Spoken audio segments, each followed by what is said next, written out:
At the end of the day, it's not about what you have or even what you've accomplished. It's about what you've done with those accomplishments. It's about who you've lifted up, who you've made better. It's about what you've given back. Denzel Washington. Welcome to Inspire Vision. Our sole purpose is to elevate the lives of others and to inspire you to do the same. Stéphane, welcome to the show. Thank you very much. Hey, I appreciate you being on the show. You have such an interesting story, and you're doing some amazing things for people. Thank you. Love for you to kind of share with the audience just briefly who you are and what is it that you're doing now. Thank you so much for having me. I'm Stéphane Akoki. I'm a founder of Elevate Côte d'Ivoire, a nonprofit that empowers Africans through education and opportunities. I am a native of Côte d'Ivoire in West Africa, and I've immigrated to the United States about 10 years ago, and I presently live in the Salt Lake City area in Utah. Okay, wonderful, perfect. And so you've had a journey in your life that is, in my mind, extraordinary and something that really needs to be shared with people, because so many of us in our own journeys struggle so deeply and wonder whether we can ever overcome. And yet you have done that to the point you're now really having an influence on others. Could you share with the audience your story? Yes, of course. So as I grew up in Côte d'Ivoire, Côte d'Ivoire is in West Africa, for those who don't know, a native French country, French-speaking country, independent from France since the 1960s. So that's the context of the country. As you may know from many African countries, poverty is a big challenge. Opportunity, we lack opportunities, we lack access to the basic necessities of life. And so that has been most of my life.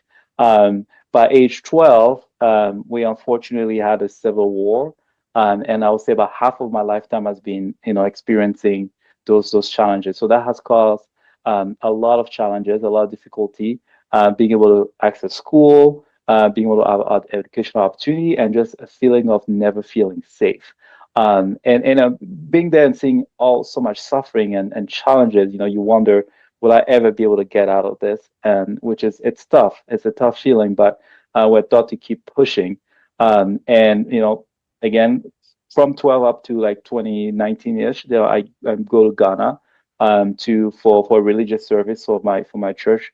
And after 2 years, I returned home to Côte d'Ivoire, and we had another cycle of a very big cycle of the war that led to the damage, causing severe damage to my university. And so then the economy had crashed. It was way worse than it was, even growing up. And I was wondering, okay, well, what do I do from here? How do I get an education? How do I create opportunities for myself? And after 2 years of struggling, dabbling between different things, becoming what I call a necessity entrepreneur, selling anything that I can to survive and help my family. I was fortunate enough to help with the family to go to China, because essentially they're like, there's nothing for you here. There's no opportunity, there's no job. You need to find a better place for a better education. So I ended up in China in 2013. And again, unfortunately, the agency that led me there was a scam. So I get to Tianjin, China in 2013, and no one shows up. And I speak no words of Chinese besides just ni hao. And then I have this long journey of a year in China where I essentially survive, learn Mandarin, and then finally get a scholarship out of China to come to the United States to study business and then eventually computers. And that led me to a successful career in some of the large firms in the United States. And then from in that process also started my nonprofit to be able to give back the opportunity that I didn't have when I grew up in Côte d'Ivoire. Okay, so you presently work full time, and Yep. you also have your nonprofit. That's correct. Yes. Yes. Go ahead. I was going to say I'm a product manager in a technology firm here in Utah. Okay, wonderful. And so as you talk about that, I'd love for you to get a little bit deeper. I'd love for you to kind of share some of the emotions you were experiencing as you were going through this. What was going on with your family, and just the challenges that you were facing on a regular basis, and what was your thought process along that, and then what ultimately gave you the strength to move forward. And even when you were in China, where it was a scam and you were dealing with that, what gave you the strength to be able to move forward and ultimately get over to the United States and get into college? Yeah, that's a great question.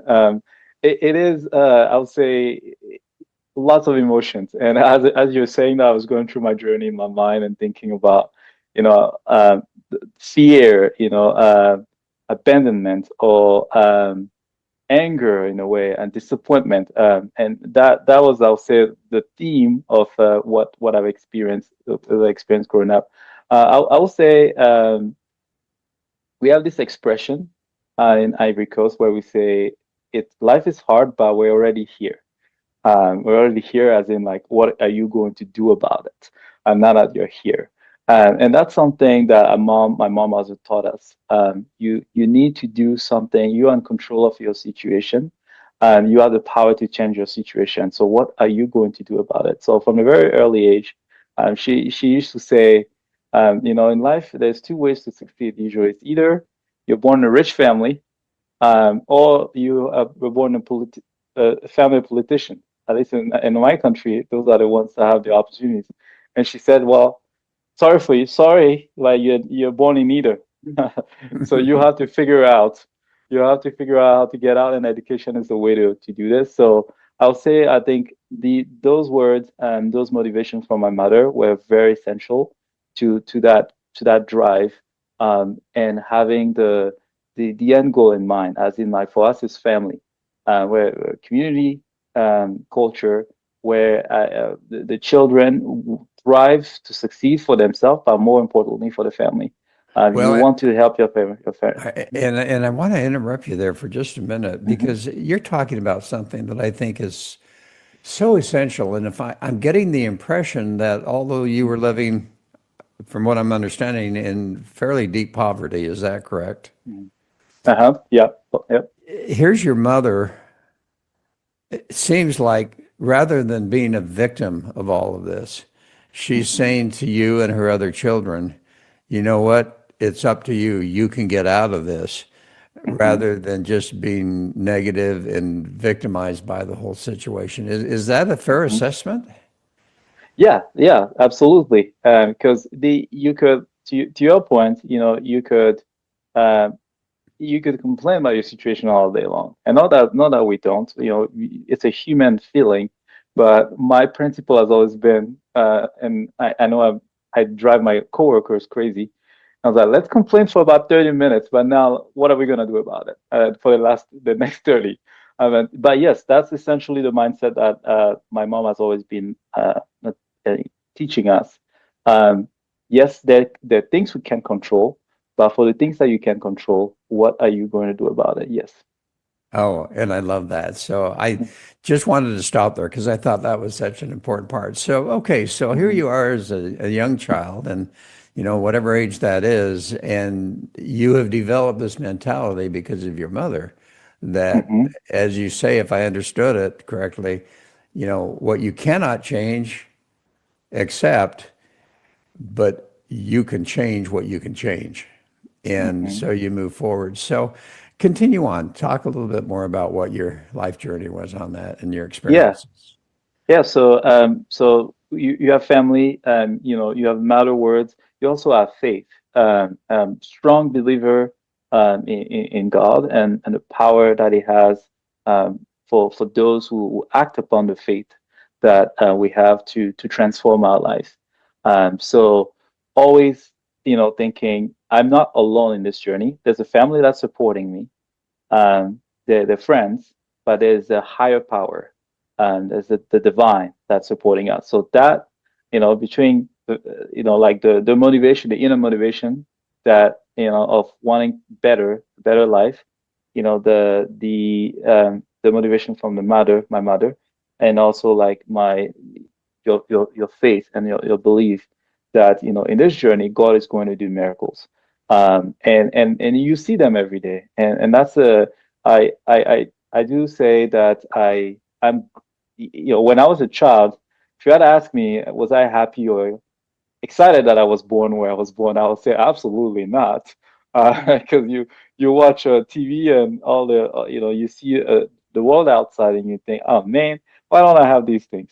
But as an adult looking back, I am grateful for the things I've experienced because it has shown me um, the it's giving me gratitude for the little things, and it's also and I said that's a principle I'll add to the list, and it's also showed me that the power of like miracles when you act on small things.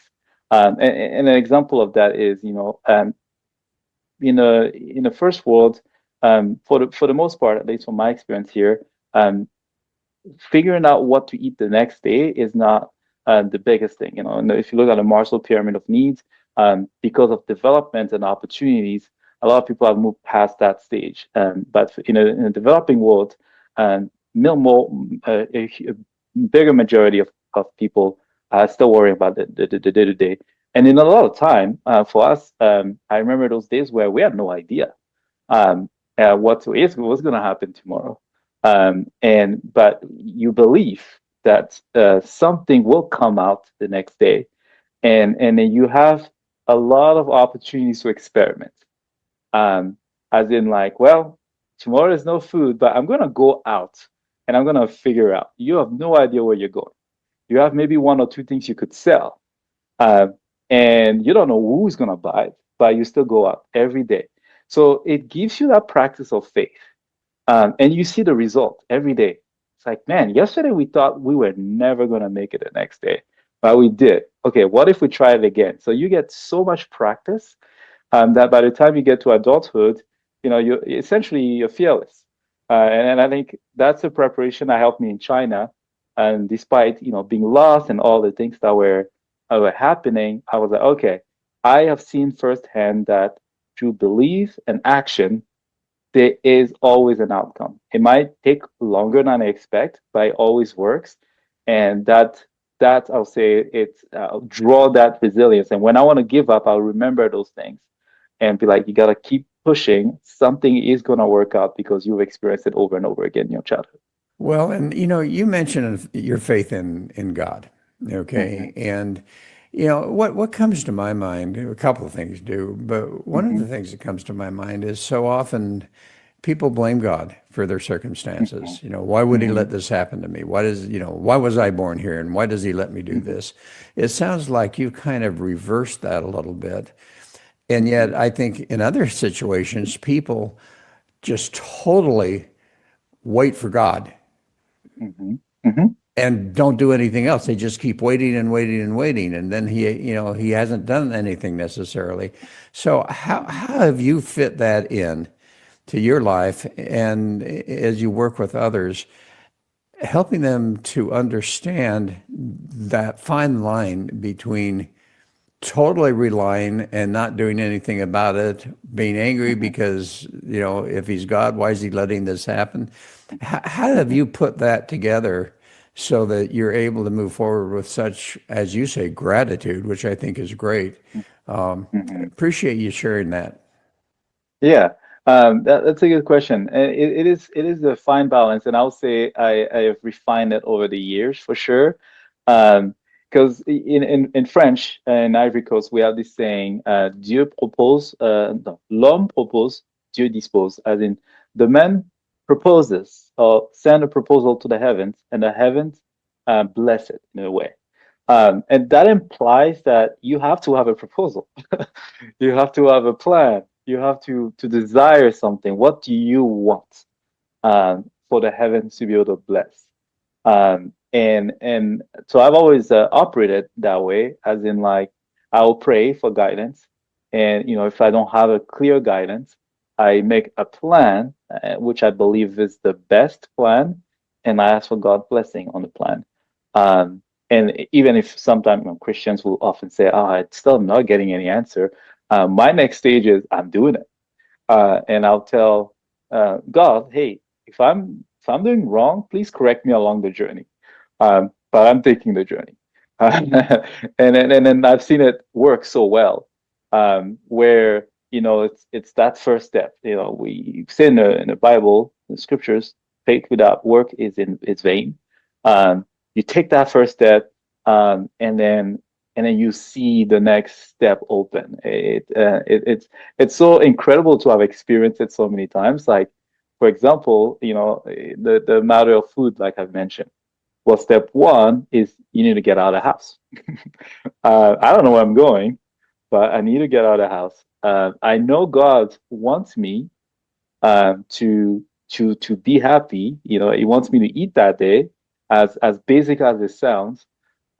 He said he'll provide for me, like he provides for the beasts and the flowers of the nature. But I own the plan, and I own the steps that I take towards it. But then once I'm out, then it's like, okay, where do I go next? Then you start feeling sort of we get the revelations or the insights from him. Okay, you've done your part. Now I'm gonna guide you. And then are you acting upon it? And that's another big principle here. And as you act upon it, what I've noticed is the more you trust, the more you act upon it, the more you receive. Um, yeah. Well, and so what comes to my mind also is, you talk about the poverty there in Africa that you experienced, and I see the same thing here in Thailand, and of course they're very much Buddhist for the most part.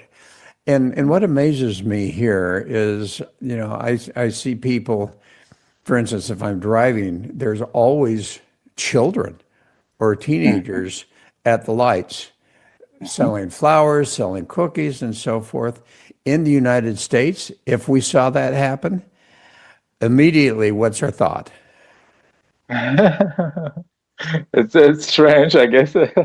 Yeah, and yet here it's just here's people that are living in what we would call poverty, and yet Uh-huh. they're out there, as you say, just trying to get food, trying to make a little bit of money. And That's I right. think here the average income is probably, if they're lucky to live on $400, $300, $400 a month, they're Mhm, very fortunate. mhm, It amazes me how we look at the United States mhm, and see the poverty, but mhm, even moving up that scale to where you have people that are definitely not impoverished, but they mhm, think they are, and they complain that they mhm. are. What, Mhm, how do we change that mentality? How do we change that culture to help people understand that, whatever our circumstances, mhm, and in your case, you grew up in poverty and yet you have been mhm, able to break through on that. How do we mhm, help people to develop that sense of gratitude that where they are in their life, number one, there needs to be gratitude for that and mhm, appreciation, and then also recognizing that potentially they can do something about it. mhm. Oh, that's a good question, and that's something I think a lot about my experience, and I am still trying to figure out, like, the to your point, like the best way to translate those principles um, for someone that hasn't lived it. So that's Yeah. where it's really hard.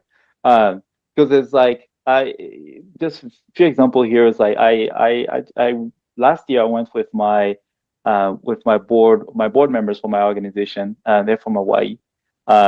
They've been great help to Elevate and all the nonprofit work we do. And we've talked about a lot of things. We had a lot of chat about poverty and culture and challenges, and they have their own experiences in Hawaii and stuff. But there's also so much that was such an eye opener when they went by themselves. And I've questioned that. I was like, is the answer that people need to go and see? but how can they still have live those values without seeing? Like I keep debating that myself. So all to say, like I don't have a great answer, but I could share some insight. But to your point, when I came here, it was interesting. That was the first thing that I have observed. I remember I was giving a campus tour, and we saw a parking lot, and I made the comment that, my goodness, there's a lot of professors here. And they were like, "What do you mean?" And I was like, "Well, I mean, there's a lot of cars. I would assume only professors can afford cars." They were like, "Oh no, this is student parking. That's not even professor parking." I was like, "Wait, there's that many students with cars? Like how?" Uh, and I was just baffled by like the opportunities, the access, and obviously I learned later that this credit system and all that. But it was interesting to me that things that sounded to me like unachievable, as in like, and my dad worked 30, 40 years. He had a decent job. But then like getting a car was like, well, my goodness, that's like the retirement. When you retire, you're close to, you've saved for 10, 20, 30 years. Having folks that were younger than me driving cars, I was like, oh my goodness, there's so many opportunities here. But it made it so, because of that contrast, it was so much easier for me to get, the most beat up car and being like the happiest kid. Like I had my first car was a 1989 Toyota, bought it for $300. And I just love that car. My friend thought I was crazy, because they grew up in a system where it is expected that you have a car. And I grew up in a system where it is a luxury, even if, it barely works. So I think in conversation, by sharing those stories, it's helped some people see it from a different perspective, but still trying to nail, like, is it enough to share the stories? Do they have to travel there? But all to say, this country is so blessed. I remember the first day I landed here, I called my mom and I said, "Mom, we're never gonna be poor again." And she was like, "What did you see?" I was like, "Just looking at Washington, D.C. from the plane, there was just a feeling that was so unique to this place. There's so much wealth, so much opportunities. But you could only see it from the lens. It's so much easier to see it when you've come with a different lens. Um, and then if you have grown up with this lens, and I can empathize with that perspective too, because even as I noticed, the longer you stay, your lens starts changing. You start expecting those things instead of being grateful for it. And for me, what has helped me to stay grounded is to always my gratitude journal, and remembering those small moments for me. The first time where I had a full glass of milk. Milk is very expensive where I grew up. First time I had my full glass was here, and I was like, "This is the best thing in the world." And I remember my adopted family laughing. They thought it was super funny that I got excited about so many little things. And I look back and I'm thinking, man, I don't get excited as I did when I got here, when I was eating grapes and drinking milk, because now it's almost like it's normal. But once in a while, I try to, gotta remember, this is not a given. It is a privilege. And I think constantly remembering that has helped me a ton. And traveling back, it's helped me so much. Now I'm seeing it from a very unique perspective. I was there, I left, I've seen what the world can be, and I went back, and I'm like, oh my gosh, this is amazing. This is incredible. Makes me feel even more grateful. And I draw on the energy of the people down there. It is so amazing to see. And I'm gonna end with this one example here, how grateful people are. And one story where I went with a friend and from the east, from Vegas, and he had, and then just for context here, I've been gone for 10 years. I haven't seen home in 10 years. So I go back and I'm reverse culture shock. And that's whole stories to share about it. I had a dollar bill. This driver, taxi guy drove us around, and he's like, "Hey, we paid him the local currency, but we gave him a dollar bill." And he was like, "Oh my goodness. Oh my goodness.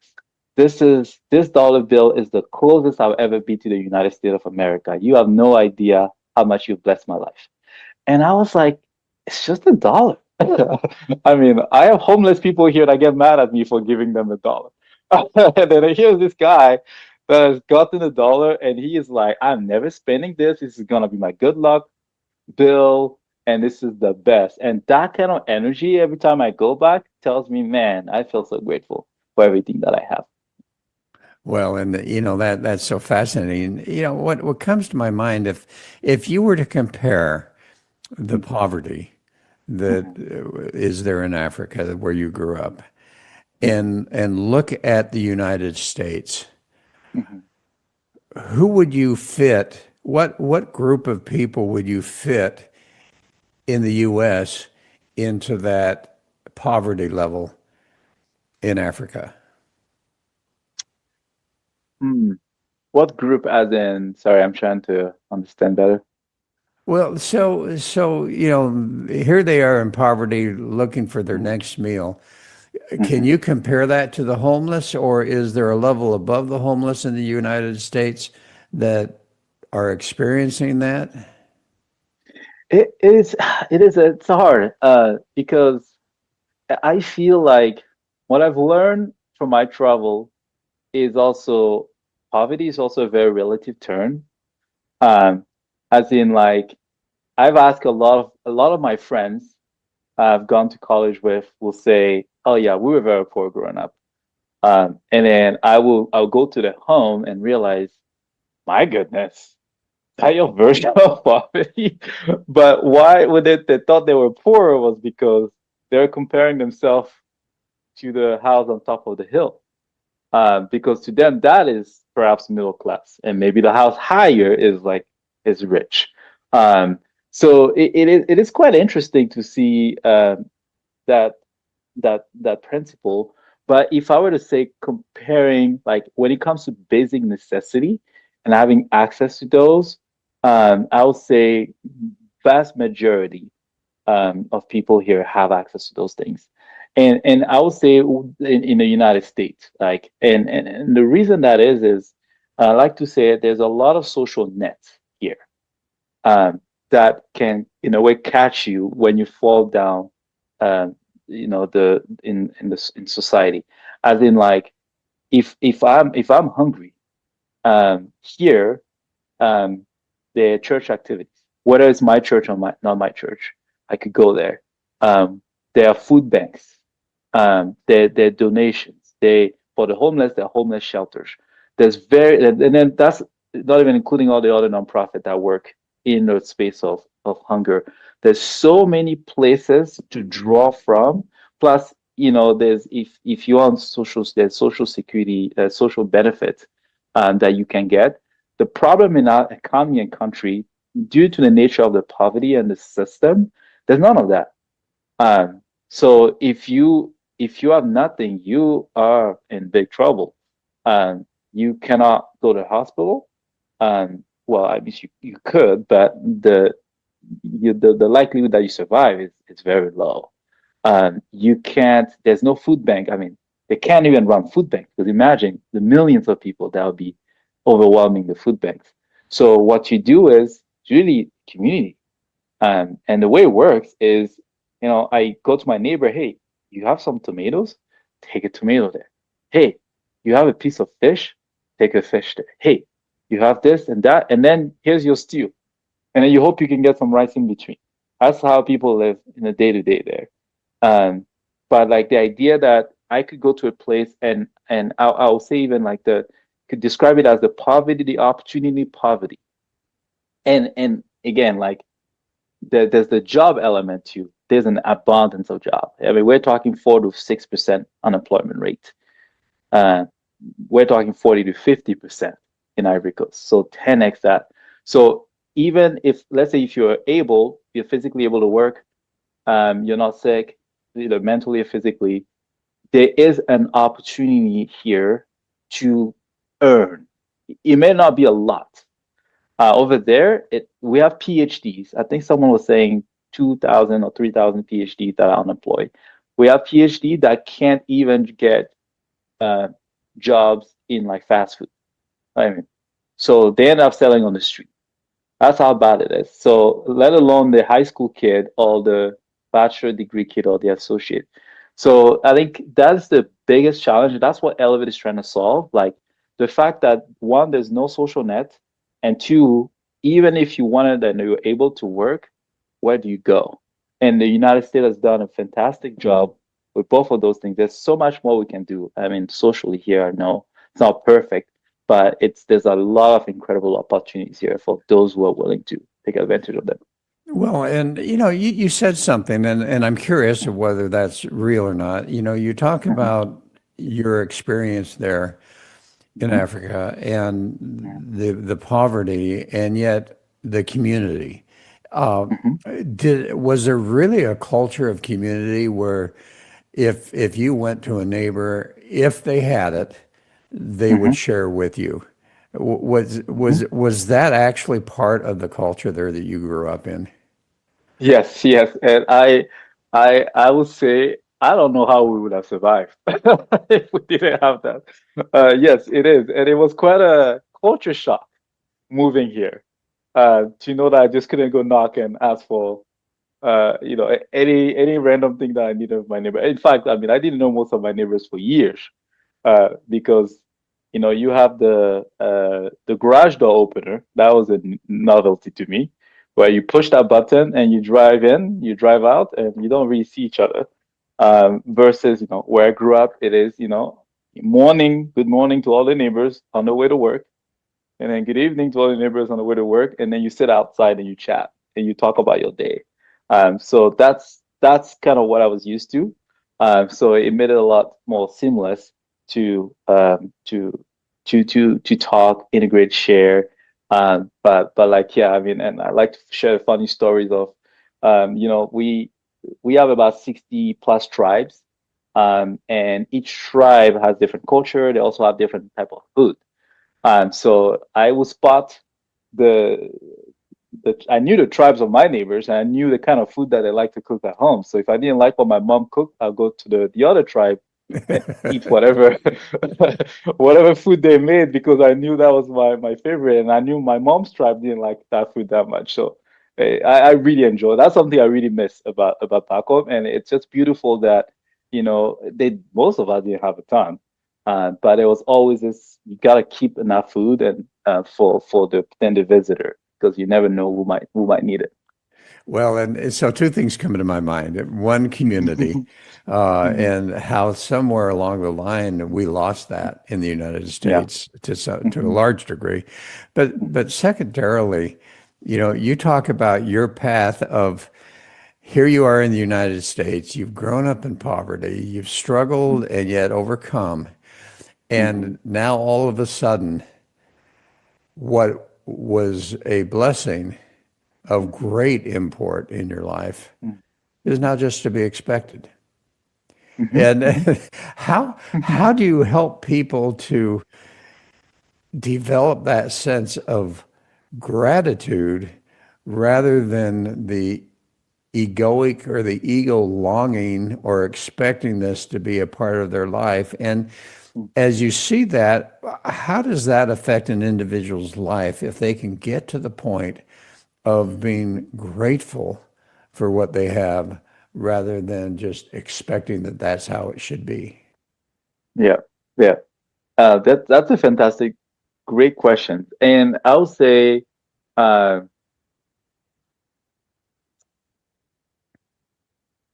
think you ought to think about it from, maybe bring a little bit of my computer thinking here. Like, think about a process that goes into the things you do every day.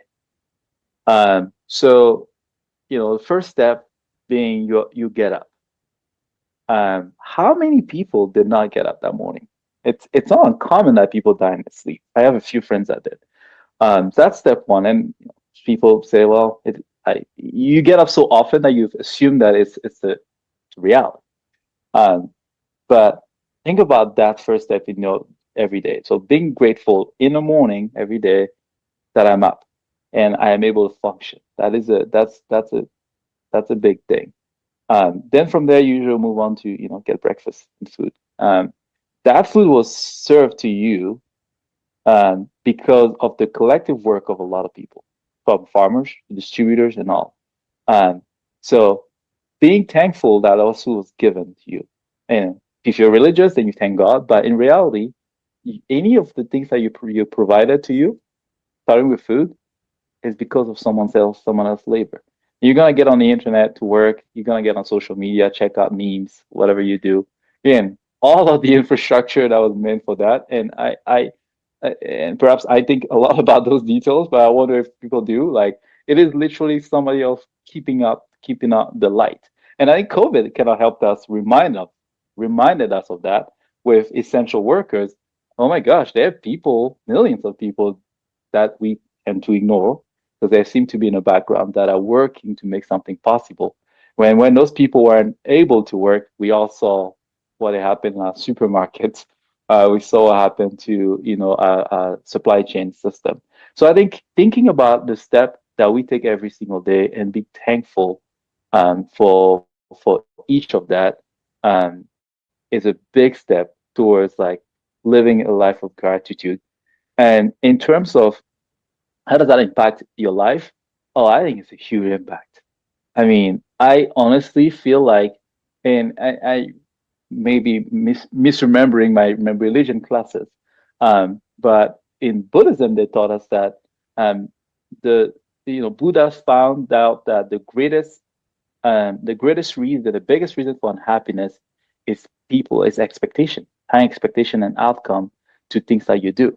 And that was an important lesson for me when I learned that. I was like, yeah, like people are very unhappy because they feel like to be happy, they need to have this thing, they need to have that thing, and that causes a lot of suffering.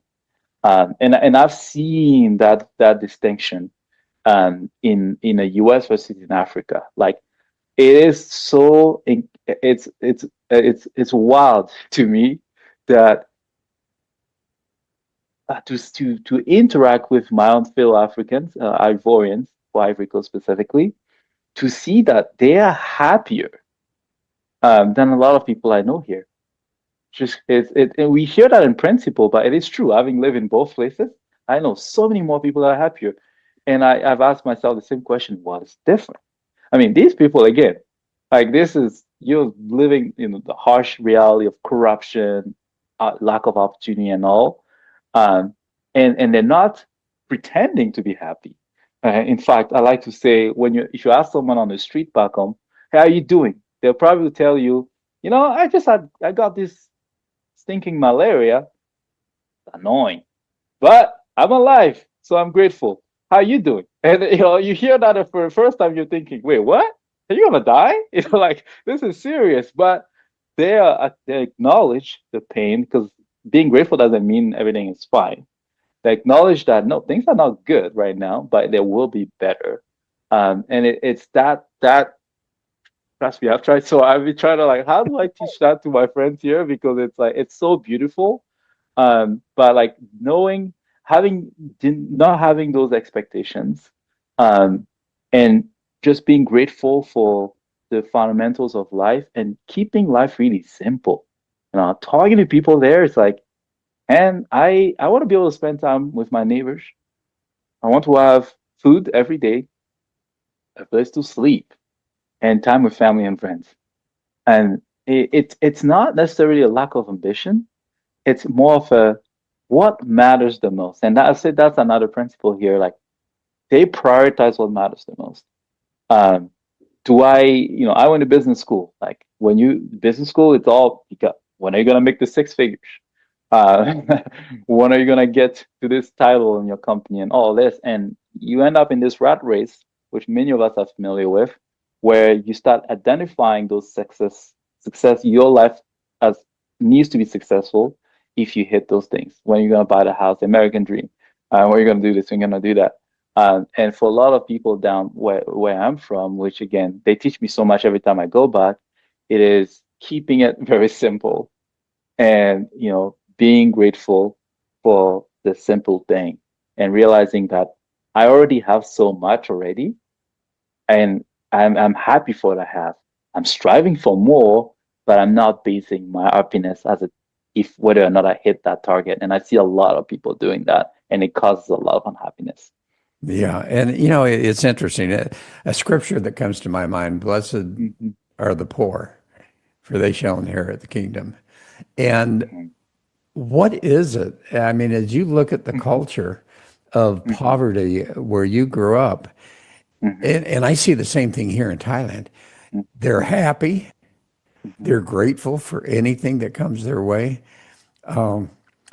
It's amazing that somehow we have lost that culture in the United States. And wouldn't it be wonderful if we could get back to it Yeah. Hmm. rather than the victim mode that everyone seems to be in? So, just as we have a short amount of time left, I want you to share with the audience what you're doing for those people in Africa, what your nonprofit is all about. Yeah, absolutely. Thank you for the opportunity again. So when I came here in the United States in 2014 after a year in China, my thought I first I was like, oh my goodness, like I mentioned, this is so incredible. I went from a college with no computers, where I was learning how to program on paper, to s- multiple computer labs. I went from a college with no where professors won't show up because they weren't getting paid, to being, in labs and office hours with professors and knowing them by first name and all of that too. And that made me think right there when I got here. I'm like, man, I wish my brothers and sisters back in Africa could have those opportunities. Unfortunately, there's most of us will never make it here. It's so hard to come here. So my thoughts were, how do I bring those opportunities back, the best I can, so they don't feel like they have to make the treacherous journey to come here. So that's all Elevate is about. So we're about bringing education, we're about bringing opportunities to African countries. And we started in Côte d'Ivoire, my home, and then we expanded to 4 different countries: Ghana, Nigeria, and Botswana, to provide those opportunities. So we train people locally through remote training, and then we find them jobs here in the United States as virtual assistant. I know in Asia that's also is a popular business. Africa's lagged behind those opportunities, so we're trying to push for more African talent in a global workforce.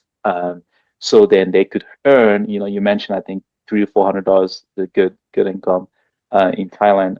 More in my side, people live usually around the $100 to $200, 100 on average people earn. So we try to push that income to 500. And for some places, we try to even 10x some countries their income by having them earn in American dollars, and then working remotely from their place. So That's that's what we wonderful. do. Okay, and how do people find what is your website where they can learn more about it and potentially become a part of that? Yes, thank you. So oneelevate.org is our website. There you will learn about all the initiatives that we're doing, both from the education and the virtual assistant side. If you are looking for virtual assistant, we serve all sorts of businesses. We have a lot of experience with real estate businesses, fitness businesses, social media businesses, and we do bookkeep from between bookkeeping, social media, and all sorts of general assistant type of job, or website creation. And go to elevatevirtualassistant.com. That's where you could book one of our virtual assistants. Okay, so oneelevate.org. That's ONE, elevate. ONE, elevate.org. Okay. Yes, yes. Wonderful. ONE, elevate.org. Yeah. And one Stefan, exciting, what would be that final message you want to share with folks? it's been a pleasure. Thank you so much for having me here. Reflecting on what we've talked about today, I'll say gratitude, full of gratitude for all the blessings that I've received personally in my life and for all the things that I was able to achieve. But wanting to also share the audience, there is happiness in gratitude. And there's also happiness at the end of the journey if you do not give up. It will be hard, it will be challenging, But I promise you that if you keep pushing, if you keep doing one little step every single day, at the end, you can create the life that you dream of. And to my friend, I always tell, when they say, how are you doing, Stéphane? My answer is, I am living the dream. And I'm not even joking. I'm living the absolute dream. And I believe you can too. Oh, wonderful. Stéphane, thank you so much. This has really been enlightening for me. I mean, it's fascinating how, here you are having grown up in poverty, but having a mother that taught you rather than becoming a victim, taking charge of your life and doing something about it, and having that faith that you have in God, and then yet moving forward and doing what you have to do, and achieving where you are now, I think is just an incredible example. But the most important thing is that now you're going back and you're seeking to lift the lives of those from where you came. And to me, that's the blessing of the experiences that we have in our lives, wherever we happen to be. If we look at those experiences and the difficulty and the overcoming, and then realize that that has given us the ability now to reach out and to touch someone else's life in a positive way. So thank you so much. Thank you so much for having me. Really appreciate it. And folks, thanks for listening. I hope you really got something out of this, because this has been very inspiring for me, and I hope it's been inspiring for you. So meanwhile, hope you'll join us again soon. This is Dr. Doug saying namaste.